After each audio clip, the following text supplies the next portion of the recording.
Hi, everybody. So I've been asked on TikTok to say something about another TikTok, and it raises some interesting points. It's sort of your classic stereotypical demonize the narcissist. We're all evil people. I've been hurt by a narcissist, so it's okay to hurt them back kind of video.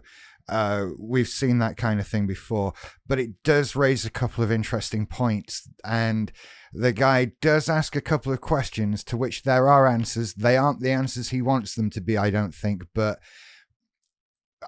let's just dive into it. It's a TikTok. It's like 30 seconds, isn't it? So this is where we are. Hi, I'm in a little box. Here we go. Are you with one of those unaware narcs?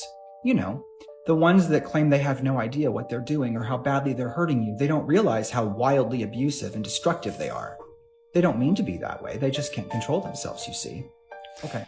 Great way to start off in a nice condescending way, but let's talk about being aware or unaware. When we talk about being an aware narcissist, we're talking about being aware that you are a narcissist, not that you are aware of the things that you are doing as a narcissist. We are all aware of the things we're doing as a narcissist. How could we not be? Do you think we're sort of just wandering around completely out of control and just unaware of what we're doing? We know exactly what we're doing in every given moment. What we don't know is that we're doing it because we have a severe mental health trauma that we're trying to deal with. And it isn't until we become aware of that we become an aware narcissist, and then we start getting some responsibility for our actions and doing things more appropriately. And when we're unaware, we don't know that we're a narcissist and that the way we're acting out is because of this trauma that we've gone through. So straight away, aware versus unaware. But this isn't really even the point of the video. Bear with me. Okay. Let's go with that and really let's drill into that. Let's drill it down. If they don't realize they're destructive and violent, why are they able to act right in public? Because we realize that we're destructive and apparently violent. I've never been violent. That's just me. Obviously, all narcissists, according to life coach Luke here, are abusive and violent. Nothing could be further from the truth. But here we are. But the answer, how do they know not to do it in public? We absolutely do. In front of people they're trying to impress. In front of their coworkers, their boss, family members. Right. Let me stop you again with this, right? Where's this not doing it in public myth coming from? Where are you getting this? Are you getting it from your specific narcissist that's hurt you? Because you've got some very specific examples. And being in public has never been a barrier to me in my narcissistic behavior. I invite it in public. I've done things very publicly, and the point of them was that they were done very publicly for as many people to see as possible. Don't think that abusive, inappropriate, narcissistic behavior just happens to you at home, because no, it absolutely does not. There might be certain types of things, certain traits, certain specific issues that come up in private, which is what we're going to address in a second. But where are you getting this from, life coach Luke, that we don't do things in public? That's just fantasy. At restaurants. Why is it that you can set them off by looking at them wrong or breathing wrong, and now they're breaking things and acting like a fucking adult toddler? But about a 9 on the tension scale there, Luke. Yet you can be in public and watch them keep complete calm. Is it because they know damn well what they're doing? Yes. Is it because that abuse is literally reserved for you? And if it isn't, and they don't realize they're being bad, then why is it a problem if you talk about it? Right. Okay. Why is it a problem if you talk about it? I think that might have just been your narcissist, Luke. I think they might have had some issues talking to you about it. And I don't know, given your attitudes, I'm kind of not surprised. But let's deal with this. This idea that this abuse is just reserved for you, right? No, not at all. But also, yes. Right? As with many things in life, as with people and motivations and actions, these things are nuanced. There is more to it than just what Luke is saying here, right? The difference lies in where these things come from. So, first of all, why do we behave nicely at work and then we're utter dicks to people at home? Why is this the case, right? Because there are reasons for this. What Luke would like the answer to that question to be is that the evil narcissist has latched onto some wonderful, emotionally sensitive and caring, loving human being and is enjoying systematically destroying them and doing all the narcissistic things that we do to this person. And then they're cackling away because they know they can get away with it at home. And that's not what's happening, Luke. I'm sorry. That's just not what we're doing. That is not what we're going through, right?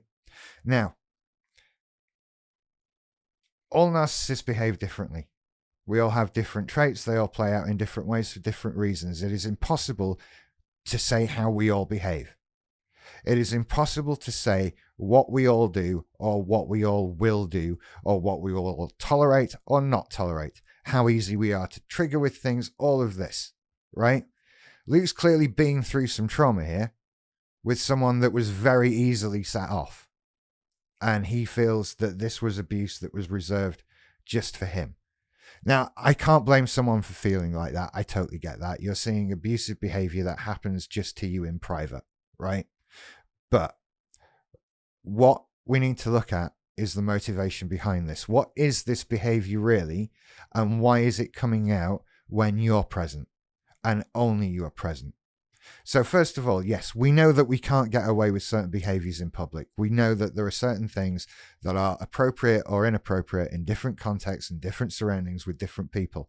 And yes, it's absolutely true that we will pick our targets.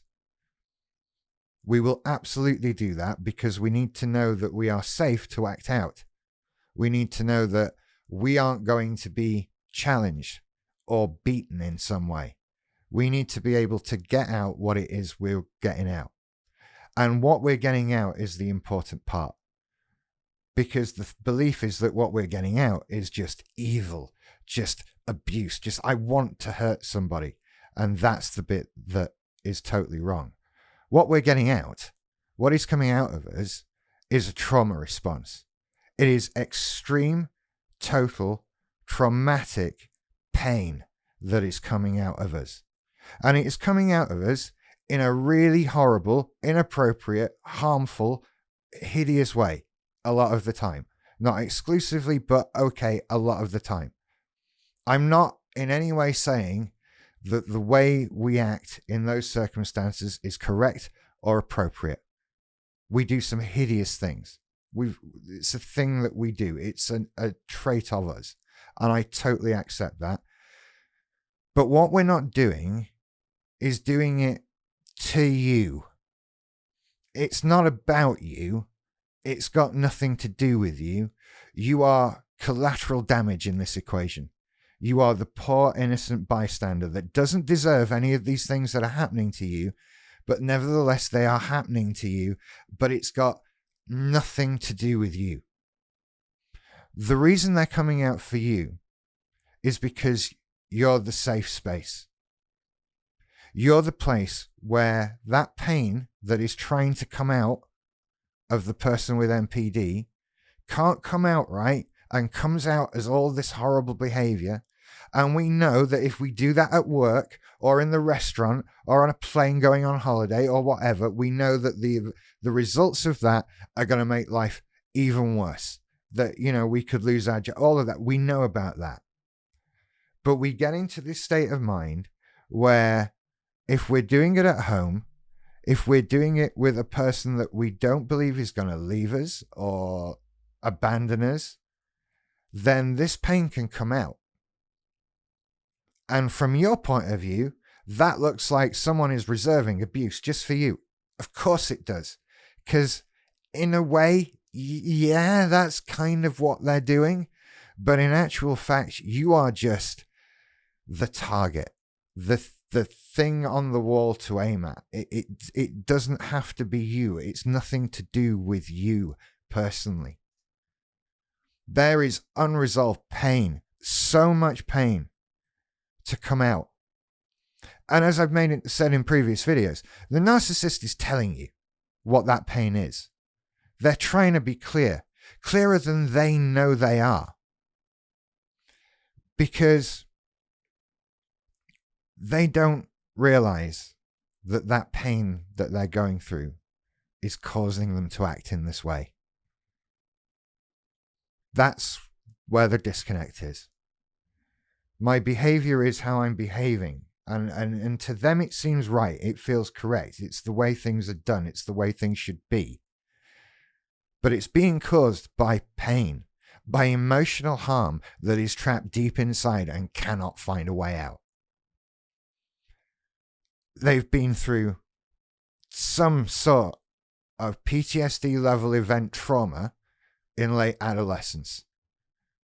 And that has broken them. And now they're acting out in the ways that they're acting out because to them there's no other way of getting that pain out. That is how it comes out. And yeah, it's horrible. And it's hideous. And I wouldn't want to live around it. I get that. I'm not excusing it. I'm not saying you should put up with it. You know, I've talked a lot about narcissism in relationships and where you must draw the line and not allow yourself to be hurt. You have to defend yourself. You have to look after yourself if you're with somebody who you want to keep being with, but who has these traits. And if you didn't want to be with someone who had these traits, again, I get that. No one blames you for that. Why would you want this? But it's not reserved just for you.